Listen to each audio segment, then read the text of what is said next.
Muy buenas a todos. Quería hacer en este vídeo una pequeña reflexión, ya que hace unos días vi en concreto el vídeo de Daniel Race o Reis, no sé cómo lo pronunciaréis, de dejar al entrenador y al nutricionista. Me ha parecido un vídeo muy interesante. Desde aquí, obviamente, quiero que este vídeo sirva de reflexión desde otro punto de vista, ya que aquí Daniel sobre todo hace una reflexión desde el punto de vista suyo como deportista, en la cual pues lo puedo llegar a entender cómo lo transmite, sobre todo cómo lo vive ese proceso. Y a continuación yo sobre todo quería marcar o sobre todo dar algunas pequeñas reflexiones, sobre todo de todo este proceso desde el punto de vista del entrenador, porque en muchas ocasiones el deportista lo ve de una manera, se enfoca en unos factores que son de una manera y el entrenador se fija en otras, o el nutricionista en este caso. Así que dentro vídeo y comenzamos.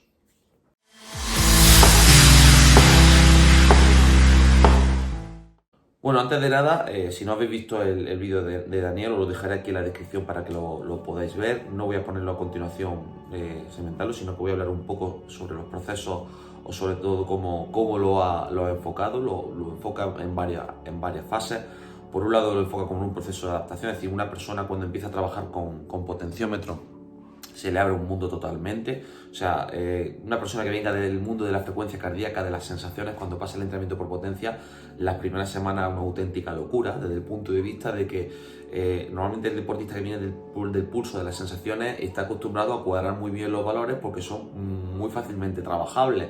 El cuadrar una frecuencia cardíaca, el cuadrar las sensaciones en cierta medida dentro del ritmo que tú quieres, es realmente fácil. El problema viene cuando pasa la potencia, el cual obviamente la mayoría de la gente piensa que cuando empieza a trabajar con un potenciómetro, cuando aplica una pedalada, esa potencia es totalmente constante. No, amigos, no.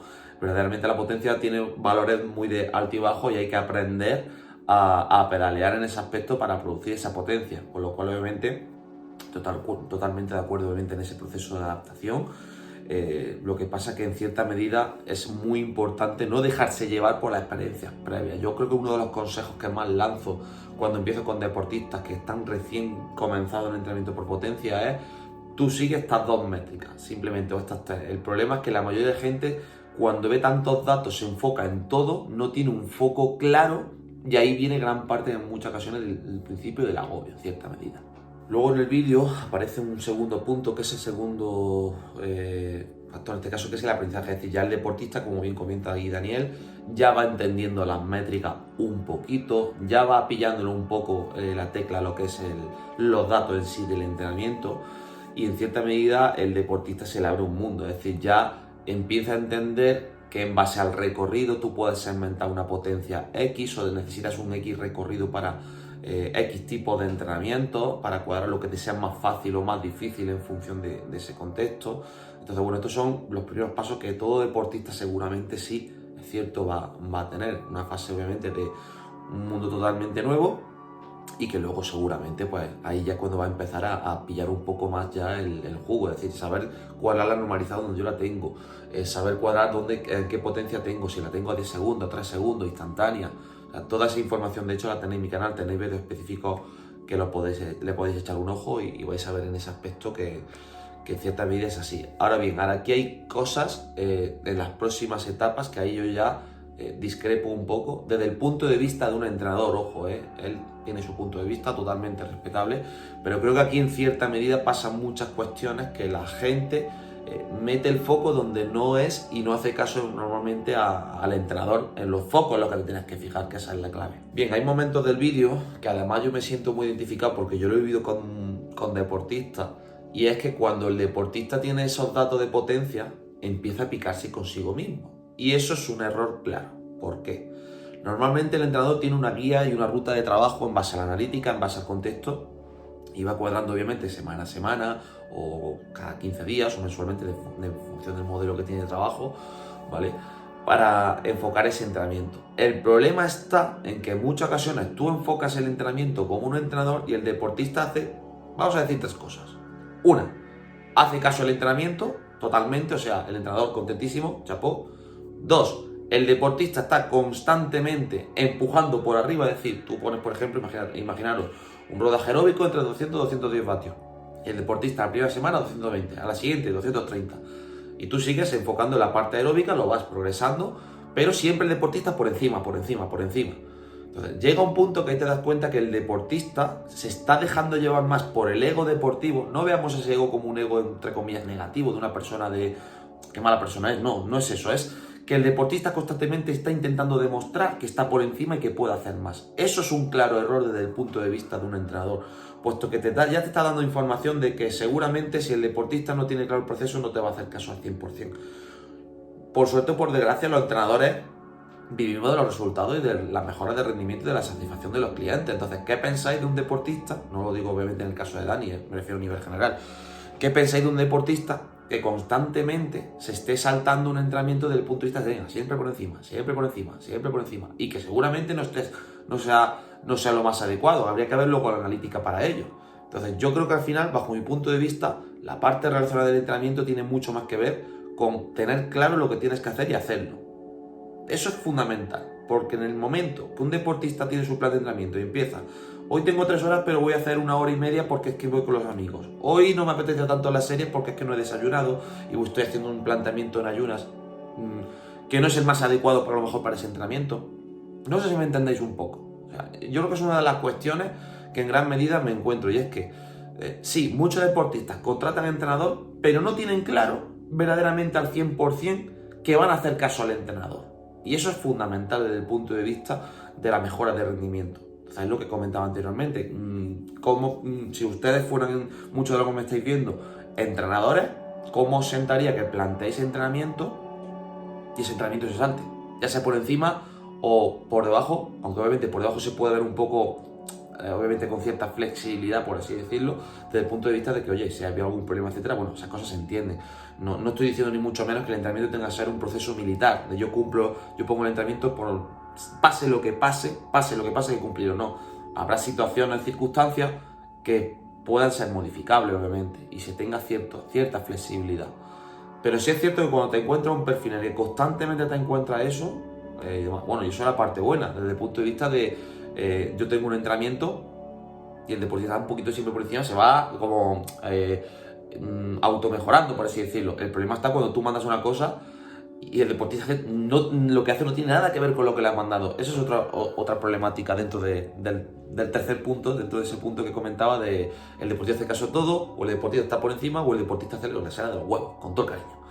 Entonces, bueno, ahí anda un poco también la discrepancia que yo veo en ese aspecto. Veo que, por ejemplo, se habla aquí de una etapa de dominio, pero verdaderamente no es un dominio como tal, es decir, sí, efectivamente ya sabe cuadrar seguramente su normalizada, sabe cuadrar sus medias, y este proceso le pasa a muchos deportistas, ojo, insisto, no lo quiero personificar exclusivamente en Dani, pero sí es cierto que lo que veo es que ya hay un cierto ego deportivo que ahí te empuja a hacer unos objetivos que verdaderamente no tienen nada que ver con la ruta de trabajo que seguramente pues, su entrenador y su nutricionista marcan. Entonces, cuando quieres trabajar a largo plazo, eso tiene las patas muy cortas. Estás viendo que es una disciplina que no entiende el proceso y que constantemente hay un pique en la parte interna. Hay momentos de entrenamiento donde vamos a ir suaves, va a haber sesiones más suavecitas y va a haber sesiones más intensas. Entonces, muchas de las sesiones suavecitas están planificadas, obviamente, tanto por adaptaciones fisiológicas como, entre comillas, también para procesos de continuidad de entrenamiento. Yo no puedo tener a un tío 7 días de la semana a base de serie, a base de pegar leña y hostias. No es factible.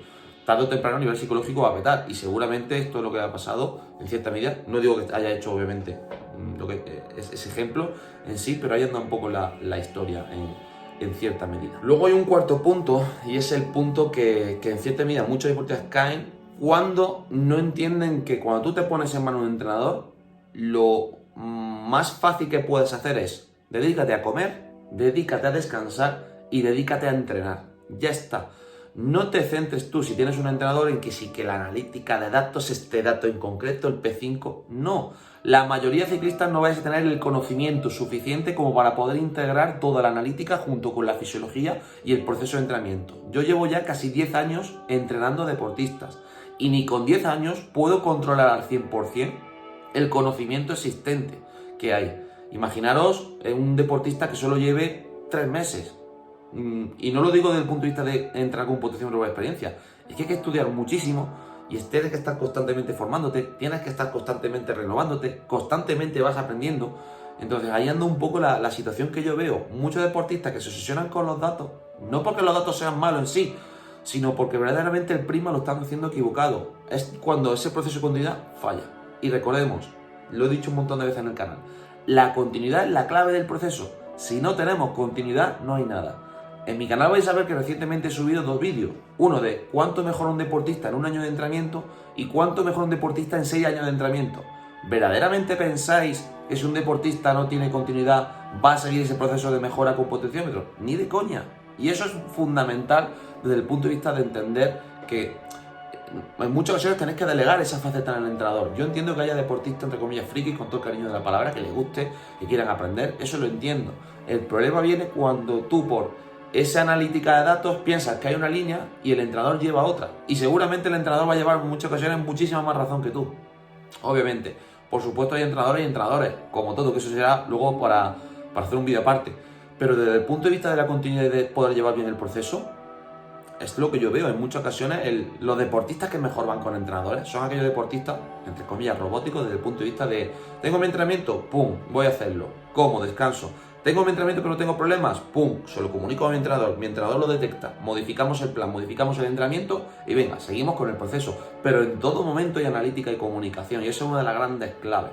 Entonces, creo que hay en gran medida, este vídeo tiene que servir también para, ojo, el deportista lo ve desde el punto de vista de obsesión, de datos, etcétera, pero ojo, me gustaría mucho saber si el deportista comunica lo que tiene que comunicar, se centra verdaderamente en lo que se tiene que centrar y se deja de pajas mentales, con todo el cariño, eso sí, obviamente, como lo digo. Entonces, ahí anda en gran parte un poco la reflexión que yo lanzo, porque yo es que lo he visto mucho en todos estos años. Los deportistas que mejor van, os lo digo, los deportistas que mejor van, por ejemplo, conmigo, con otros entrenadores, son precisamente aquellos, entre comillas, que menos preguntan, más se dedican a entrenar, más se dedican a descansar, ojo, y más se dedican a comer bien.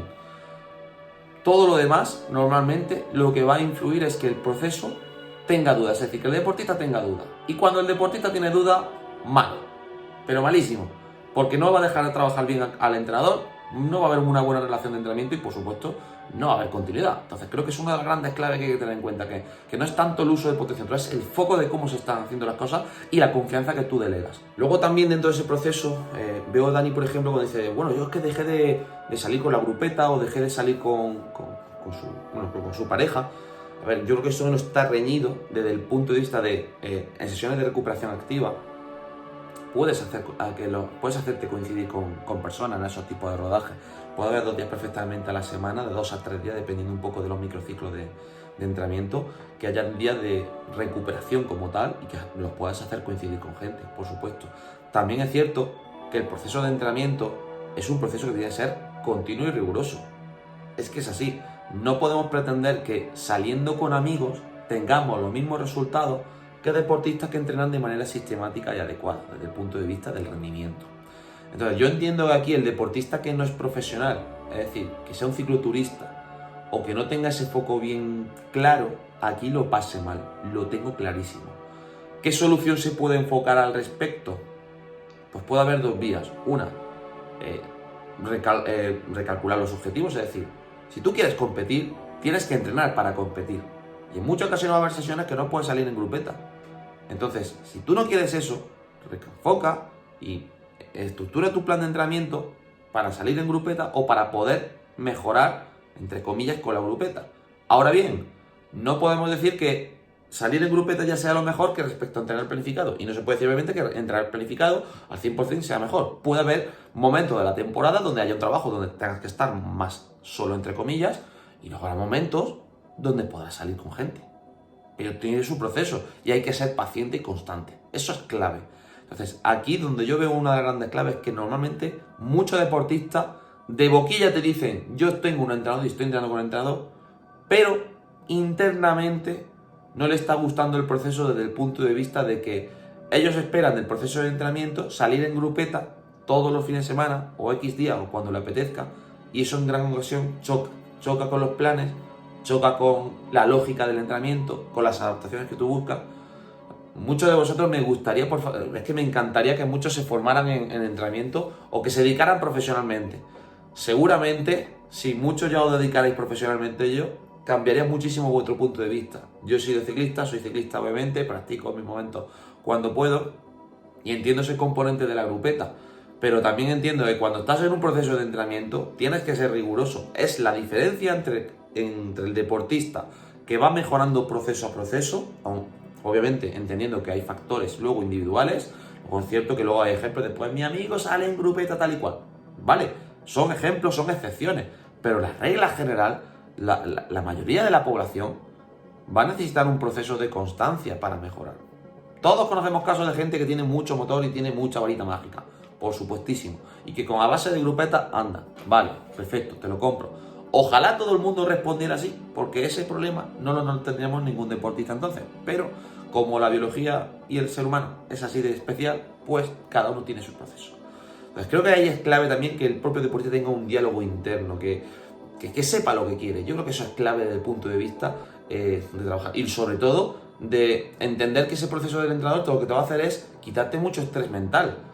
Yo como deportista, si yo tengo como deportista o me tengo que autoentrenar y tengo que aplicar todo lo que hace un entrenador, no tengo tiempo, es imposible. Una persona nada que trabaje 8 horas diarias con familia, etcétera, ¿cómo se va a dedicar a hacer el proceso de analítica de rendimiento de una manera objetiva, sin que tu propio pensamiento interfiera en la toma de decisiones? Que eso es un problema bastante gordo. Entonces creo que ahí también pasa algo que me encuentro mucho en ciclistas, que es que verdaderamente muchos creo que están con un entrenador por postureo, con todo el cariño de la palabra, pero luego hay otros que por supuesto es una alegría trabajar con ellos. Yo tengo deportistas que y además se lo digo, en plan, digo, macho, qué alegría es trabajar contigo, porque es que lo hacemos todo rodado, hay una problemática, me la comunica, modificamos el entrenamiento y a diario, o sea, prácticamente, o sea, en ese aspecto. Entonces creo que eso es clave, el tener confianza con tu entrenador, en entender que estás en buenas manos, que estás haciendo el proceso correcto, que hay que tener constancia, paciencia. Eso el deportista que lo capta desde el principio, ese deportista va a mejorar sin duda. Obviamente luego habrá contextos de menor tiempo, mayor genética, menor genética, pero esos factores os digo que influyen muchísimo, pero muchísimo, muchísimo, muchísimo. Y creo que eso puede ser una de las claves que le está pasando a él, que está haciendo un plan totalmente rígido, y no me meto obviamente con entrenadores ni mucho menos, pero a lo mejor ahí falta comunicación. De hecho he visto comentarios de un chico que era entrenador y decía, creo que deberías hablar con tu entrenadora y demás. Estoy totalmente de acuerdo. Yo creo que muchas de las problemáticas de las rayadas mentales que tiene el deportista es porque no lo comunica. En el momento que tú comunicas la problemática, un entrenador que viva este trabajo va a buscar la solución a su cliente, por supuestísimo. Pero vamos, lo tengo clarísimo. Entonces yo creo que ese proceso es el que falla en muchas ocasiones. Yo, por suerte, por desgracia, al cabo de los años yo he tenido deportistas que te dejan y al cabo del tiempo te encuentras por oídos terceros que estaban descontentos, de que no estaban motivados, etc. Y dices, coño, qué pena, si esto me lo traslada a mí personalmente y yo no me entero por detrás, ¿qué habría pasado? Esa es la clave en muchas ocasiones. Y creo que el deportista no comunica lo suficiente. Creo que se centra mucho más en las polladas, con todo el cariño de la palabra, de que si el TSS, que es el P5, eso déjaselo al entrenador, tranquilo. Y lo que se tiene que dedicar que es a comunicar, a descansar, a comer, a enfocar ese proceso de descanso, porque es que los procesos de descanso son los procesos que menos enfoca el ciclista no profesional. Y solo se centra la gente en el entrenamiento y no se enfoca todo lo demás. Entonces ahí es un poquillo el factor que transmito en cuanto a la obsesión, de que creo que falta comunicación y sobre todo el replanteamiento del objetivo. ¿No estás contento con la etapa que estás haciendo? Recalcula objetivos. Oye, no quiero hacer, entre comillas, este tipo de preparación, quiero enfocar en grupeta. Vale, pero vas a hacer una preparación enfocada en grupeta. Ojo, y eso implica, con sus buenas partes y sus malas partes, que sí, que el punto de vista social lo vas a encoger o lo vas a tener más a predisposición, pero el rendimiento en cierta medida puede estar más, no vamos a decir estancado, porque puede haber casos, pero no es el proceso adecuado de que un deportista y un entrenador trabaje 100% ¿cómo decirlo?, en base a su criterio. También tienes que entender que un entrenador, cuando se le manda ese tipo de cosas, yo os puedo poner un ejemplo, imaginar a mí me han venido muchas veces deportistas que empiezo a trabajar con ellos y me dicen, bueno, yo quiero grupeta este día, esto y esto, y yo le digo muchas veces al deportista, oye, que si tú ya pones el plan de entrenamiento, ¿yo para qué sirvo? Sencillamente. Es decir, si tú tienes un entrenador, al final tienes que guiarte a través de las consideraciones y el contexto del entrenador. Otra cosa que quieras, cada X tiempo, meter una grupeta, etcétera, que puede ser muy debatible, ojo, pero en ese aspecto creo que al final lo que hay que tener es muy claro cuáles son los focos objetivos. ¿Tú eres un cicloturista que quiere mejorar para partir a la gente tu grupeta? Vale, vamos a hacer una preparación para ello. Habrá días que no puedes entrar en grupeta y habrá días que te voy a decir, aquí te voy a dejar en grupeta que se van a cagar, por ejemplo. Pero insisto, eso es importante tenerlo. ¿Por qué? Porque el problema anda cuando un ciclista, que entre comillas tiene un nivel bajo medio, quiere competir, quiere hacer cicloturistas, quiere hacer grupetas y dices, no me da tiempo a preparar todo, es inviable, es imposible. Pues creo que ahí anda un poco también la situación de que muchas veces queremos hacer de todo y al final no hacemos nada, que esa es una gran problemática. Luego hay una cosa que además lo reconoce como una visión errónea, y es el ejemplo además más claro. Yo tengo un deportista que está mejorando, se encuentra bien y ya empieza a saltarse su entreno. Además lo hemos comentado anteriormente. Si yo tengo ya 300, mañana 330. No, eso no puede tener claro. Luego otro de los aspectos que yo indicaría muchísimo, sobre todo por ese tema de deportistas que son recreacionales, que no tienen en cuenta o no saben tener procesos de entrenamiento planificados, o nunca han tenido esa experiencia, que es normal, porque al principio vienes de hacer lo que tú quieres, y yo entiendo que el deportista que viene de hacer lo que quiere, ahora tiene un proceso en el que todos los días tiene deberes. Puedo entender que hay momentos y días que dices, hostia, pues no me apetece. Pero es que insisto en ello, la diferencia del deportista que va a mejorar al que no es eso. O sea, a pesar de que hay días que no te apetece hacer lo que quieres, que a mí me pasa también como deportista, yo hay días que a lo mejor puedo tener series en entrenamiento de fuerza, y digo, no me apetece, no voy a hacerlo. Pero si quieres mejorar tu proceso de rendimiento, tienes que hacerlo. Es que esa es la diferencia, lo queramos o no, en cierta medida. Ojalá, insisto, todo el mundo pudiera mejorar haciendo todo lo de grupeta. Sería ideal, porque los entrenadores estaríamos súper tranquilos, súper contentos, súper felices todos los días, y todo el mundo mejorando, todo el mundo pagando y perfecto. Pero no suele ser la realidad, no suele ser la realidad. Por ello, en muchas ocasiones también muchos deportistas acuden a entrenadores, porque ven que a su hora hacen las cosas y no consiguen mejoras. Entonces, el ejemplo que yo he visto de, en plan, tengo ese Ferrari y ¿cómo no voy a utilizarlo? Pues mira, hay momentos que tienes que saber decir, oye, hoy no voy a coger el Ferrari, voy a coger el tranvía de baja velocidad. Mañana sí me tocará el Ferrari, y saber secuenciar y saber delegar ese tipo de cuestiones. Yo no sé si lo habréis visto, si vais echando un ojo a... Yo voy a poner un ejemplo que a lo mejor muchos os vais a sentir identificado porque está de moda. Yo me hice un trasplante capilar, si os dais cuenta. Echar ojo atrás a los vídeos, que hay muchos vídeos atrás, y vais a ver la calvicie que yo tenía. Era un complejo que yo tenía. Yo cuando acudía a ese centro capilar, en ese aspecto, yo hacía caso a las consideraciones de los médicos al 100%. Como si me decían que tenía que mojar el culo a 100 grados en una bañera. Es que totalmente. Entonces yo creo que también cuando te pones en manos de un profesional hay que tener confianza. Hay que dejarle trabajar a ese profesional. Conozco pocos profesionales o pocos entrenadores profesionales. Ojo, luego obviamente si vais a entrenadores pues que no son profesionales, o que veis que solo están por la parte económica y ya está, pues ahí es otra cuestión. Pero una persona que sea profesional, que viva su trabajo, y eso lo notáis. Eso a mí, por ejemplo, se me nota muchísimo cuando hablamos de entrenamiento, el que esto apasiona. Eso se nota muchísimo cuando hablas con una persona que algo te apasiona. Entonces, cuando tú trabajas con alguien que le apasiona su trabajo, ponedle las cosas fáciles, dejaros llevar. Vais a ver que el proceso de entrenamiento va a ir muy bien si se hace eso. O sea, y además, el entrenador va a estar súper motivado contigo, que esa es otra cuestión. En muchas ocasiones se habla de la motivación del deportista, pero ¿qué pasa con la motivación del entrenador? ¿Qué pasa con el feeling de, joder, estoy mandando esto al deportista y el deportista no me hace caso, pasa de mí, etcétera? Ponernos en ese papel también. Ponernos en el papel del entrenador que manda los planteamientos y ve que no hace caso. Seguramente si vosotros lo hicierais y no me gusta el trabajo, estaríais muy encabronados, muchos de vosotros. Entonces creo que eso también hay que darse un poco con ese prisma, decir, vale, yo pienso en mí como deportista. Conozco a pocos deportistas que piensan en sus entrenadores. Yo he tenido relaciones de deportistas muchos años y al final te das cuenta que siempre es el deportista el que piensa en sí mismo. Pero también es importante cuidar al entrenador. Ese cuidado del entrenador, de esas relaciones que tenéis con él, va a ser fundamental para que haya un buen traspase positivo para vosotros. Porque si el entrenador está contento con vosotros desde el punto de vista de, oh, es que qué alegría trabajar con este hombre, lo hace todo, me lo comunica todo, perfecto. O sea, eso al final se va a trasladar una muy buena relación con el ciclista, y por otro lado, también, por supuesto, que al final haya una mejora de rendimiento. Cuando tú estás a gusto en un sitio, va a haber mejora de rendimiento, siempre y cuando la metodología sea adecuada, por supuesto. En conclusión, creo que el entrenamiento por potencia o el asesoramiento con profesionales no tiene por qué generar un desequilibrio, en cierta medida. Hay que saber delegar en esos aspectos, y creo que es una de las parcelas que menos me encuentro, que muchos deportistas, muchos obviamente se ponen en mano y dejan todo al 100%. Y demás, pero en gran medida creo que esas problemáticas no se comunican. Cuando tú comunicas esos procesos, normalmente suele ir bien la cosa. Luego habrá casos, no podemos tampoco generalizar por un caso cada 1000 o cada 100.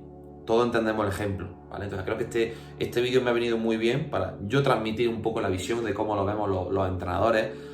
Obviamente esta visión va a cuadrar mucho con la visión del ciclista, pero va a haber hay cosas en las que se chocan, y es normal, puesto que hay maneras de actuar diferentes. Al final nosotros trabajamos, como hemos dicho, con resultados y el rendimiento. Si un deportista conmigo no mejora el rendimiento, no mejora el rendimiento de su grupeta, en vatios, en puestos, etcétera, no va a seguir entrando con el entrenador. Es la realidad. Entonces nosotros dependemos de nuestra metodología. cuando un entrenador ya tiene bastante especialización, ya hay una metodología ya bastante trabajada, va tranquilo, va seguro. Tenemos, o sea, ¿cómo decirlo? Tengo una caja de herramientas y tengo muchas herramientas para trabajar con un deportista. Entonces eso, pues al final, me permite tener tranquilidad a la hora de trabajar con un deportista en base al contexto, porque ya prácticamente los entrenadores que llevan muchísimos años hemos visto muchísimas cosas, hemos visto mucho de todo en ese aspecto. Entonces, no tenemos, para mí no es una preocupación la metodología en cierta medida. Para mí la preocupación es que el deportista comunique las cosas. Yo creo que esto es clave, es que la comunicación. Yo puedo un deportista que lo haga todo robótico y que por detrás esté pensando, vaya mierda, esto es una mierda, y lo está haciendo a lo mejor todo súper bien. Tú le estás dando la enhorabuena, va todo súper bien. Pero que por detrás tenga dudas, que tenga problemáticas, que no te las transmita. Y es lo que yo digo, que a los entrenadores no tenemos una bola de cristal, que no tenemos, ojalá pudiéramos leer las mentes. Eso es importante. Entonces creo que eso tiene que ser clave, que el ciclista entienda que cuando se mete en ese mundo tiene que tener claro que tiene que delegar, que tiene que comunicar, que tiene que centrarse mucho en esos 3 pilares, en el descanso, la alimentación y en hacer el entreno, punto. Y si no puedes hacer el entreno, lo comunicas. Lo comunicamos, lo modificamos, hay cambios en el contexto, eso es cambiable. No penséis que un entrenador por un entrenamiento de una semana, ya eso de pe a pa. Si tenéis un problema familiar social, si nos lo contáis, vamos a ayudar. Estoy convencidísimo. Así que nada, por mi parte en ese aspecto espero que os haya gustado muchísimo esta reflexión. Dani, si estás viendo este vídeo, quería transmitir obviamente eso como del punto de vista de un entrenador. Creo que no es un ataque ni mucho menos. Entiendo tu contexto, entiendo tu proceso y entiendo que un deportista en esos momentos tenga esos procesos de duda y demás. Así que en ese aspecto, nada, espero que os haya gustado muchísimo este vídeo. Recordad que podéis suscribiros, darle a like, compartirlo entre vuestros amiguitos y amiguitas. Aquí abajo os dejo el link donde podéis tener mucha información, recursos gratuitos, el podcast del avituallamiento. Los que ya estéis por el canal ya lo sabéis. Así que nada, un abrazo a todos y nos vemos en un próximo vídeo. Hasta luego.